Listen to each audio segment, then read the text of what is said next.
Welcome to ജൂലീനാസ് kitchen. ഇന്ന് നമ്മൾ തയ്യാറാക്കുന്നത് ബീട്രൂട്ട് പച്ചടിയാണ്. അതിനുവേണ്ട ഇൻഗ്രീഡിയൻസ് എന്തൊക്കെയാണെന്ന് നോക്കാം. ഒരു വലിയ ബീട്രൂട്ട് ഗ്രേറ്റ് ചെയ്തെടുത്തത്, ഒരു മുറി നാളികേരം ചിരകിയെടുത്തത്, 1.5 കപ്പ് കട്ട തൈര്, 1.5 ടേബിൾ സ്പൂൺ കടുക്, 1.5 ടേബിൾ സ്പൂൺ വെളിച്ചെണ്ണ, 4 ഉണക്കമുളക്, 4 പച്ചമുളക്,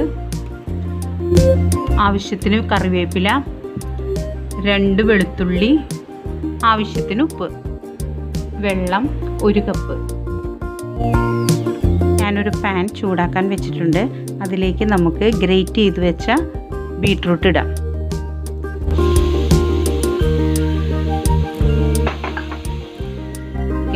എടുത്തു വച്ചിരിക്കുന്ന വെള്ളവും ഒഴിച്ച് അല്പം ഉപ്പുമിട്ട് വേവിച്ചെടുക്കാം.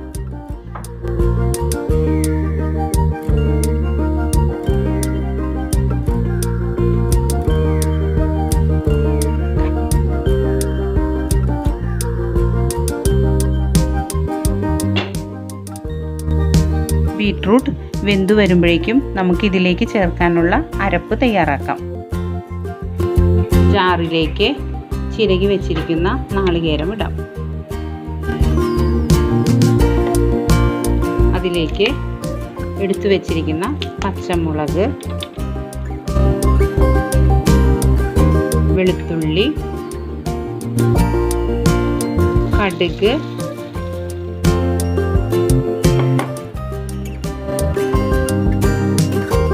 അല്പം തൈരും ചേർത്ത് നമുക്കിത് അരച്ചെടുക്കാം.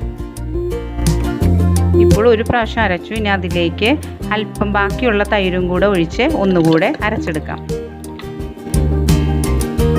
ഇപ്പോൾ ബീട്രൂട്ട് നന്നായി വെന്തിട്ടുണ്ട്.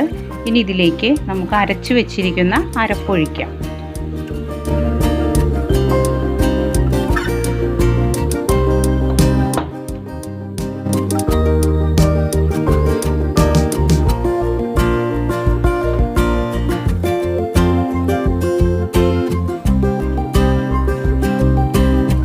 എടുക്കുമ്പോൾ നല്ല ഡാർക്ക് കളറുള്ള ബീട്രൂട്ട് നോക്കി എടുക്കണം നമ്മൾ. അപ്പോൾ നമ്മൾ പച്ചടി ഉണ്ടാക്കുമ്പോൾ ഇത് കണ്ടോ നല്ല കളറായി വന്നിരിക്കുന്നത്. അപ്പോൾ ബീട്രൂട്ട് എടുക്കുമ്പോൾ അതിൻ്റെ സ്കിൻ നഖം കൊണ്ട് ഒന്ന് ചെറുതായി ഒന്ന് ഇങ്ങനെ പൊളിച്ച് നോക്കാം. അപ്പോൾ അതിൻ്റെ കളർ നല്ല ഡാർക്ക് കളറാണെങ്കിൽ അത് നല്ല ടേസ്റ്റുള്ള ബീട്രൂട്ടായിരിക്കും. നല്ല പച്ചടിക്ക് നല്ല കളറും കിട്ടും. അതേപോലെയുള്ള ബീട്രൂട്ടാണ് ഞാൻ എടുത്തിരിക്കുന്നത്. അതുകൊണ്ട് കണ്ടോ നല്ല കളറായിട്ടിരിക്കുന്നത്. ഇനി നമുക്ക് ഇതിൻ്റെ ഉപ്പൊന്ന് നോക്കാം. ഉപ്പ് അല്പം കുറവുണ്ട്, നമുക്കത് ഇടാം. ഇനി ഇത് നന്നായി മിക്സ് ചെയ്ത ശേഷം ഒരു 3 മിനിറ്റ് ഇത് ഒന്നുകൂടെ വേവിച്ചെടുക്കാം. ഈ അരപ്പിൻ്റെ പച്ചമണമൊക്കെ പോയി ശരിക്കും ബീട്രൂട്ടിലേക്ക് അങ്ങ് യോജിച്ച് വരുന്നത് വരെ ഒന്ന് വേവിക്കാം. ഇനി നമുക്ക് ഇതിലേക്ക് കടുക് താളിച്ചിടാം. ഞാനൊരു പാൻ ചൂടാക്കാൻ വെച്ചിട്ടുണ്ട്. പാൻ ചൂടായിട്ടുണ്ട്. അതിലേക്ക് നമുക്ക് ആവശ്യത്തിന് ഓയിൽ ഒഴിക്കാം. ഇനി ഇതിലേക്ക് കടുക് ഇടാം.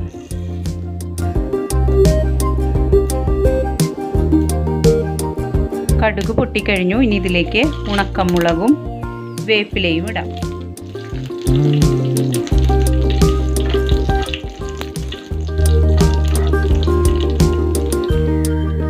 ഇനി നമുക്കിത് പച്ചടിയിലേക്ക് ഒഴിക്കാം.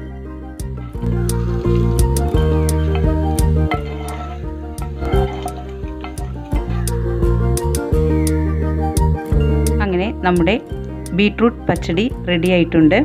ഇനി നമുക്കിത് ഒരു സെർവിങ് ഡിഷിലേക്ക് മാറ്റാം. ബീട്രൂട്ട് പച്ചടി നിങ്ങൾക്ക് എല്ലാവർക്കും ഇഷ്ടമായിട്ടുണ്ടെന്ന് കരുതുന്നു. മറ്റൊരു റെസിപ്പിയുമായി നമുക്ക് വീണ്ടും കാണാം. Thank you.